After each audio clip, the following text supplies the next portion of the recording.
বিবাহিত পুরুষ নারী যদি জেনায় লিপ্ত হয় তাহলে তাকে ইট ঢেল পাথর দিয়ে মেরে মেরে মেরে ফেলতে হবে। এদেশের লাখো ভাবিকে ইট ঢেল পাথর দিয়ে মেরে ফেলতে হবে যারা দেবরের সাথে জেনায় লিপ্ত হয়েছে।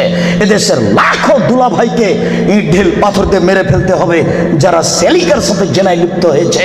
এদেশের লাখো পুরুষকে ইট ঢেল পাথর দিয়ে মেরে ফেলতে হবে যাদের স্ত্রী থাকার পরেও অন্য নারীর সাথে জেনায় লিপ্ত হয়েছে।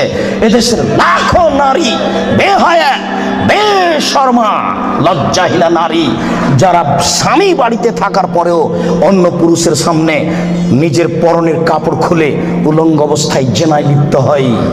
শুনুন, এদের ইট ঢেল পাথর দিয়ে মেরে মেরে মেরে ফেলতে হবে, এদের বাঁচার কোনো পথ নেই। রাসূল সাল্লাল্লাহু আলাইহি সাল্লাম বলেন 3 শ্রেণীর মানুষকে হত্যা করতে হয়, তবে 2 শ্রেণীর মানুষের বাঁচার পথ আছে। মনে রাখুন, 3 শ্রেণীর মুসলমানকে হত্যা করতে হয়, 2 শ্রেণীর মানুষের বাঁচার পথ আছে, 1 শ্রেণীর মানুষের বাঁচার পথ নেই। এক, কেউ যদি বলে আমি কোরআন মানি না তাহলে তাকে হত্যা করতে হবে। কেউ যদি বলে গাভীর দুধ হারাম তাহলে তাকে হত্যা করতে হবে।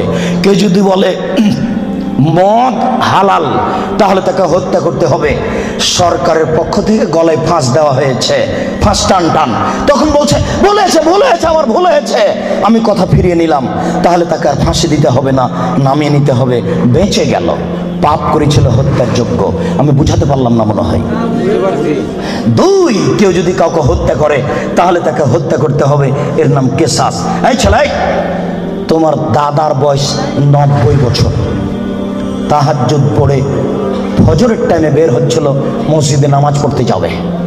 কালকে তোমার দাদাকে একটা ছেলে গালি দিয়েছে, তাহাজ্জুদ পড়তে বের হওয়ার সময়তে দেখো ওই ছেলেটা, তোমার দাদা এক থাপ্পড় দিতে ছেলেটা মারা গেছে।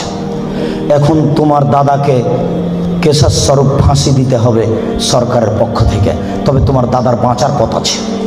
ওই ছেলেটার বাপ মা যদি বলে আচ্ছা যাক আমাদের ছেলেকে মেরেছে আমরা মারবো না, তাহলে তোমার দাদা বেঁচে গেলেন। কথা কি বুঝাতে পেরেছি? 3, রাজুলুন জানা বাদায় হেসানিন, কেউ যদি বিবাহ করার পরে জেনায় লিপ্ত হয় তাহলে তাকে হত্যা করতে হবে, তার বাঁচার কোনো পথ নেই। কেউ যদি বিবাহ করার পরে জেনায় লিপ্ত হয় তাহলে তাকে হত্যা করতে হবে, তার বাঁচার পথ নেই। একটু জাতের মিন গামে দিয়ে গামের সম্প্রদায়ের একজন মহিলা আসলো আল্লাহ রাসূলের দরবারে, এসে বলছে তাহিরনি ইয়া রাসূলুল্লাহ, হে আল্লাহ রাসূল আপনি আমাকে পবিত্র করুন। তখন আল্লাহ রাসূল বললেন ইরজি, বাড়ি তুমি ফিরে যাও, আস্তাগফিরুল্লাহ, আল্লাহর নিকটে ক্ষমা চাও, ওয়া তুবি ইলাইহি, তুমি তওবা করো, তোমার পাপ ক্ষমা হয়ে যাবে।